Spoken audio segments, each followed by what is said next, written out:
morning, everyone. This is Dr. Hamid Bahzar from the British University of Bahrain, and thank you for joining us on this session related to mental health. We have a podcast today organized by the British Embassy in Bahrain, and joining me today are two inspirational mental health professionals. On my left is Iman Nuruddin, one of two first Bahraini psychotherapists and co-founder and owner of Inside Therapy Center. Iman, thank you for being with us. Thank you for inviting me.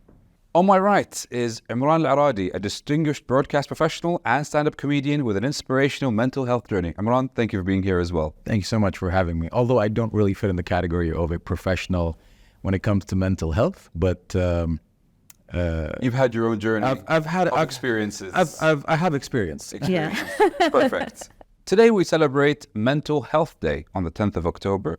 And with this day, we'd like to raise awareness towards the importance of mental health and drive positive change towards everyone's well-being, which I think is very important.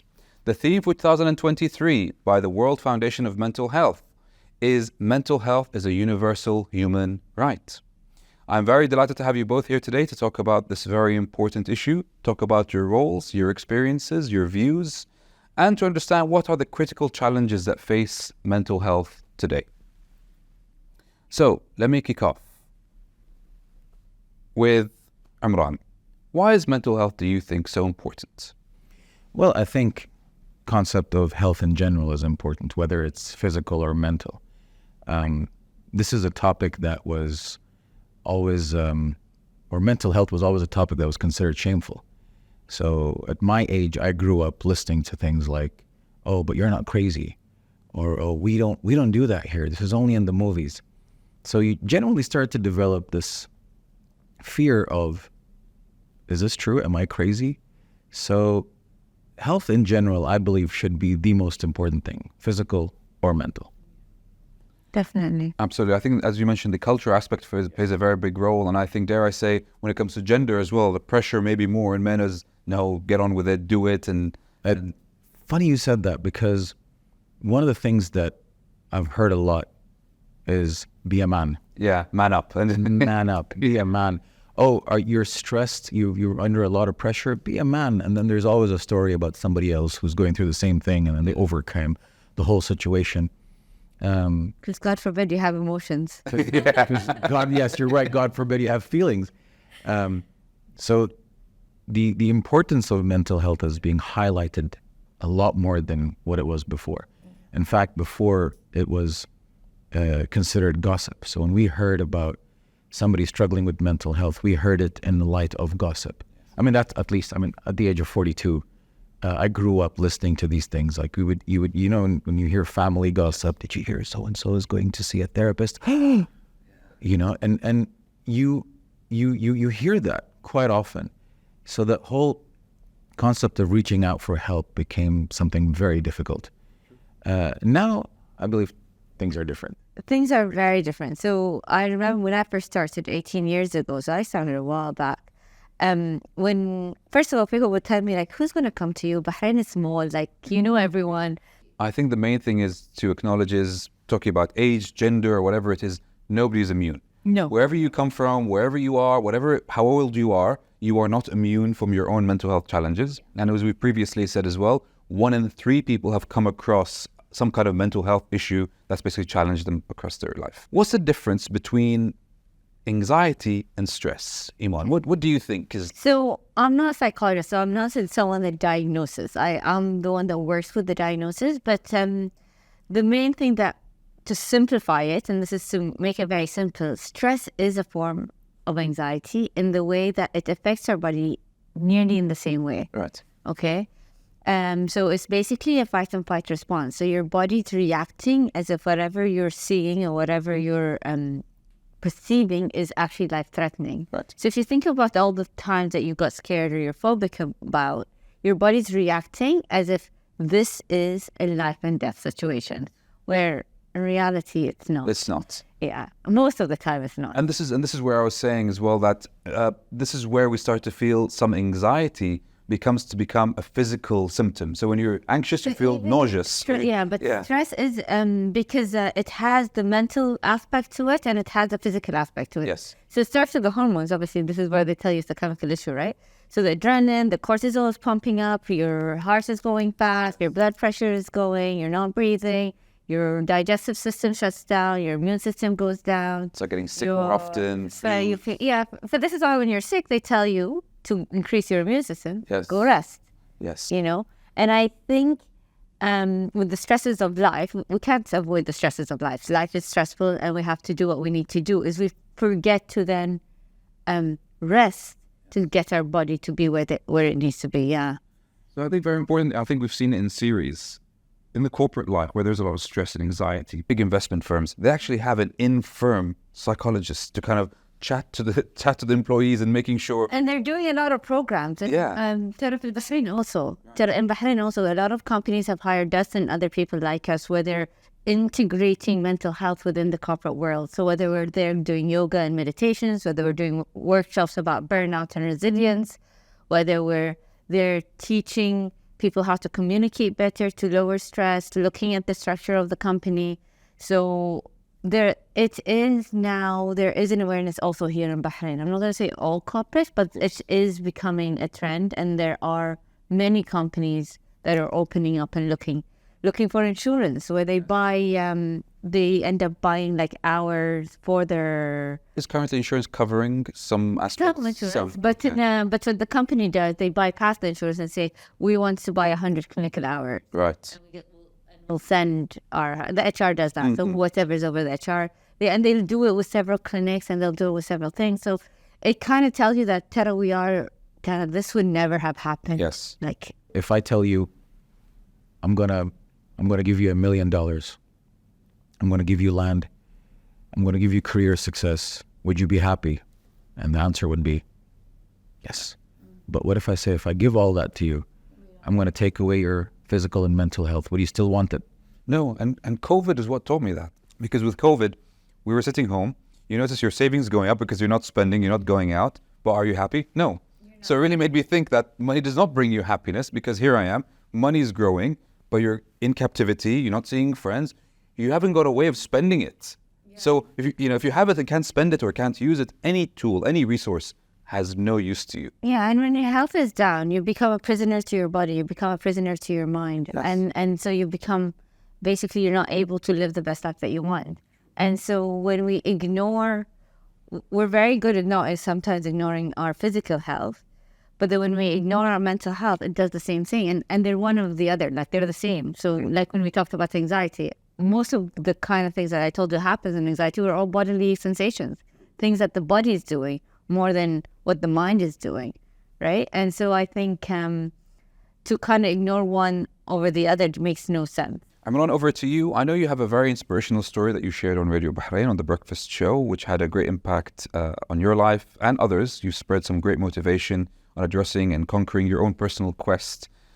What inspired you to speak out of your mental health struggles? And can you tell us more about the journey that impacted your life? Wow, that was an interesting time. It was a time where I completely lost track of my physical and mental health. I was in a bad place and I didn't like the person I became. I gained a lot of weight. I was unhealthy. And in my late teens and my 20s, I came from an athletic background. So it felt terrible when I couldn't do the things I used to be doing. So this is an interesting story. I was on air interviewing the Ironman world champions. And, the Ironman triathlon is intense. I don't know if it's so physically, emotionally. Everything. Everything. So it's not just a physical challenge. There's a mental challenge as well. And just to shed light on the 70.3, which is a half Ironman. So 1.9 kilometer swim, a 90 kilometer bike ride, and a 21 kilometer run. That's a lot of impact on your joints, minus the swimming, of course. So I had them in the studio. I was already in a bad place mentally and physically. Keep in mind, I was at a place in my life where career-wise, I was doing great. I had my own business on the side, which was doing well. I got the car I wanted. I had a beautiful apartment. So I ticked all those boxes, but I was so unhappy. Very interesting. I hated waking up in the morning and going to work. And my job was on the light of an entertainer and, you know, talking to the public through a radio station in the morning. And a joke was made on the show about my presence at Ironman. Am I going to be there in the light of a volunteer? And that split second, all of that went through my head. And I went, I am going to be at the race, but I'm going to be participating. I'm going to make it for the next year, and I'm going to start my training now. The feeling I got when I crossed the finish line, it's hard to explain. It felt like this phase is over and everything is just going to get better now. Yes. And the interesting part is, when you train for something as intense as Ironman and it forces you to lead a better lifestyle, you become a goal-oriented person. And when you become a goal-oriented person, you start to lose excess luggage. And what I mean by that, anyone around you who's not goal-oriented or is not supportive just kind of automatically filters out of your life. So what happens, and this is something I always tell people, build your team. Your team is your support system. Your team are people who want you to succeed. And your team members, each person plays a different role. The person who picks you up from the airport when when you come back from travel is your team member. The person who answers the phone and talks to you when you want to vent is your team member. The person who watches you struggling and offers a supporting hand is your team member. And team members differ with their effort they put in. You got to watch out for fake team members though, because they want to join the ride and be there when you hit success. And that's a whole different story. So when you start building your team, so if I'm Team Iman, eventually Iman's going to be Team Imran. And then we build the support system. And like I want Iman, I want you, I want to see both of you win in life. So consider me your team member. And my contribution is going to differ from a partner, from a family member, from a child. So the lessons I learned during that year about healthy body, healthy mind, build your team, small actions, small good actions consistently over time will give you big good results. That was one of the biggest lessons I learned. So if I run 10 minutes a day, that 10 minutes is going to increase to 12, to 13, to 14. That's how I'm going to hit the 2-hour mark. I'm not just going to get there overnight. So that experience, I felt like changed my life in a good way.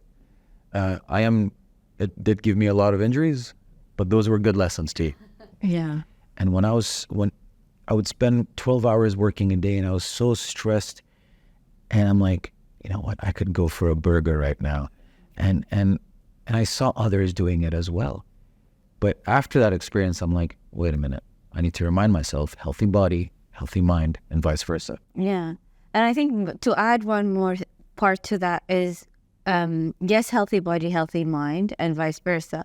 But we are illiterate when it comes to emotion. Yes. So one of the things that comes up a lot is we're good if I'm hungry. When someone is hungry, so that's a feeling that we have, we know that we're supposed to go eat. If we're thirsty, we know we have to drink. And you could be hungry and you can ignore your hunger because you don't have time, and it kind of settles in. We don't think, oh, finish, I'm not going to be hungry again. We know that, okay, I'm still hungry, but I'm not feeling the symptoms at the moment because I got distracted. We don't have the assumption that my distraction removed the hunger, right? But when it comes to emotions, because emotions are telling us stuff. Emotions are exactly what hunger does and thirst does and all the tiredness does. Tiredness tells you to sleep. Your emotions are telling you what you need to do to keep yourself, to keep you alive. And because we're so illiterate, we don't know what to do. Then we repress and we distract ourselves and we do all these kind of things instead of just responding to what our emotions. What can we advise those who are struggling with anxiety, with depression, who are being mentally challenged? How can they overcome? So the thing is, there's nothing wrong with with anyone that has depression or anxiety or a mood disorder, because the body is doing what it needs to do to survive. The body is creating a space to survive. It's doing what it has to do. It's just an inconvenience to our life right now. So our depression, or someone that's depressed, someone that's anxious, remember the emotion is telling you what you need to do. So for instance, I had a client that had an abusive husband, and she was very, very depressed. And she's like, I need to get rid of the depression. I'm like, what's the depression doing? She's like, it doesn't let me move. I'm like, what if the depression wasn't there? What would you be doing? She's like, I'll fight, and what would happen? Then I might, like, in her situation, it was very dangerous. Like, he could kill me. I'm like, so the depression is serving you, right? The depression is actually serving you, keeping you alive. I'm not saying it's the best solution that your body came up with, but our nervous system works to keep us alive. Our nervous system works to keep us alive as long as possible. And our humanity comes with our emotions. And to kind of neglect that is neglecting our humanity. So when I understand my emotions, and when I understand community, and when I understand what's going on, and you put all those together, that kind of completely transforms your life. So instead of saying, how can I overcome the depression? I'll say, why don't we just understand what is actually going on, and then see what we can do about it? Because yes, exercise will make you feel better. Endorphins. It will give you endorphins. Being part of community will make you feel better. Yoga and all these meditations can make you feel better. Chewing gum actually is the best hack for I saw a video on that on social media. Best hack for you, because it's so easy and so simple. Doesn't require so much energy. Doing bilateral sit, they all help in the moment. But if I'm just coping, then I'm just surviving. And so what we want is for people to be living instead of surviving. Yes. Yeah. And that's very key. And I think since we touched upon a point, social media, and I'll come to you, Imran, with your media background as well. Obviously, there's a lot of influencers around. There's a lot of TikToks, Instagrams, and all of that. And once, and I say this to students, everyone has an insecurity. No one's complete. No one's perfect. And I think with social media, there's this overlay, or there's this branding as, I look like this, I'm this fit, I'm this, I'm doing this, I have this much money.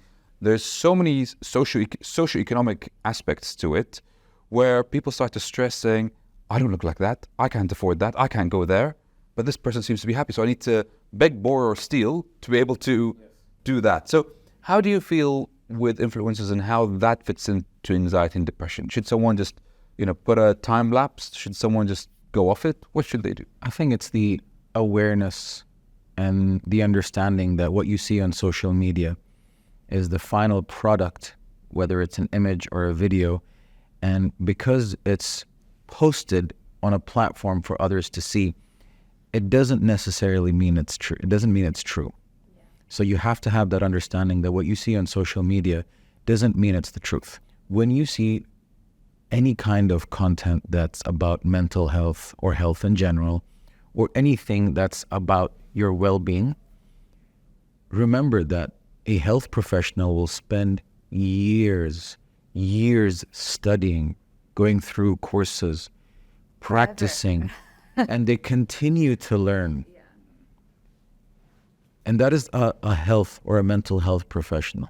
And just check who's the person that's saying it. I think the credibility, like one thing when you asked me, let's talk about anxiety, I said, look, I'm not a diagnosis person. I'm not the one to say these are the symptoms for it. I work with the symptoms, but I'm not. Or who's the person you're listening to and what is their background? Because sometimes stories make a big difference. So someone listening to Imran, and he said, I'm not a mental health practitioner.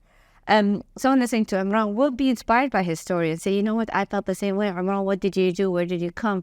There's an understanding that they are together in what they're struggling with, right? And kind of then saying, okay, that information is coming from someone that went through the same thing and that might know where I could go, what can I do, what helped him, what couldn't help him. It's completely different than talking to a psychiatrist who's gone to medical school and did all of that to say that I'm the same. No, I'm not the same.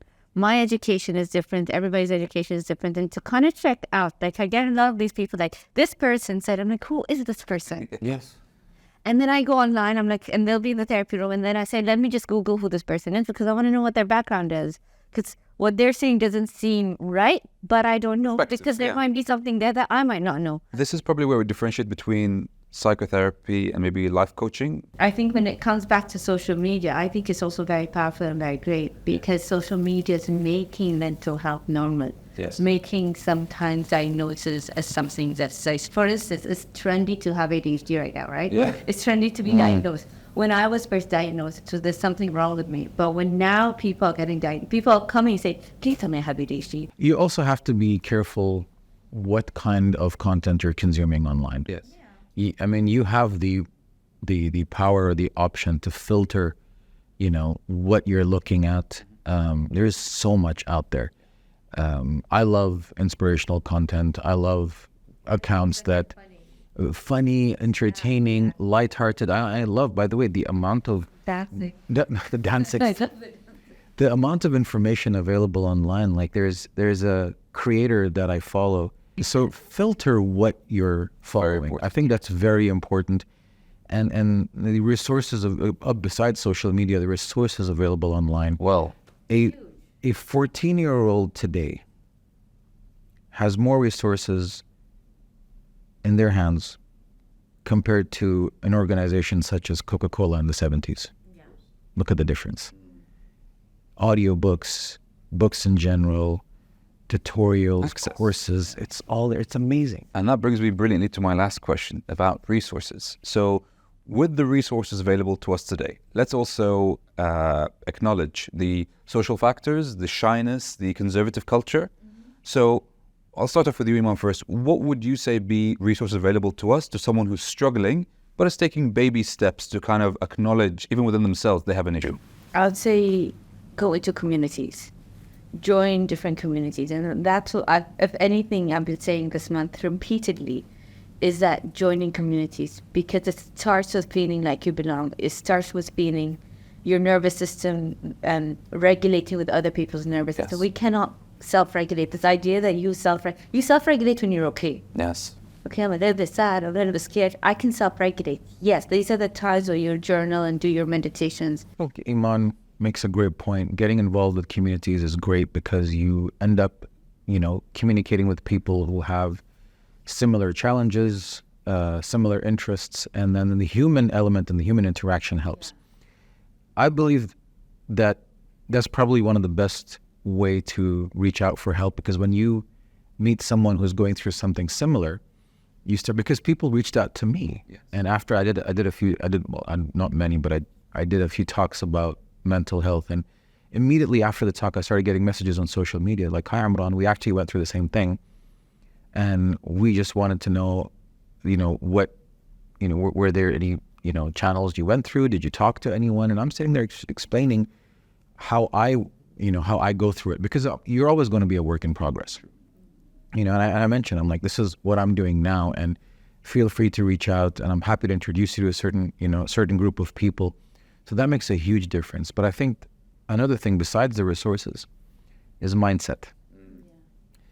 And easier said than done. And I've had people reach out to me. They're like, how do you develop this mindset? And I'm like, just remember certain things. Remind yourself, write it down. I used to do this thing where I used to write certain things down, put them in Post-its, and I put them on my screen, and it would just be a visual reminder. Yes.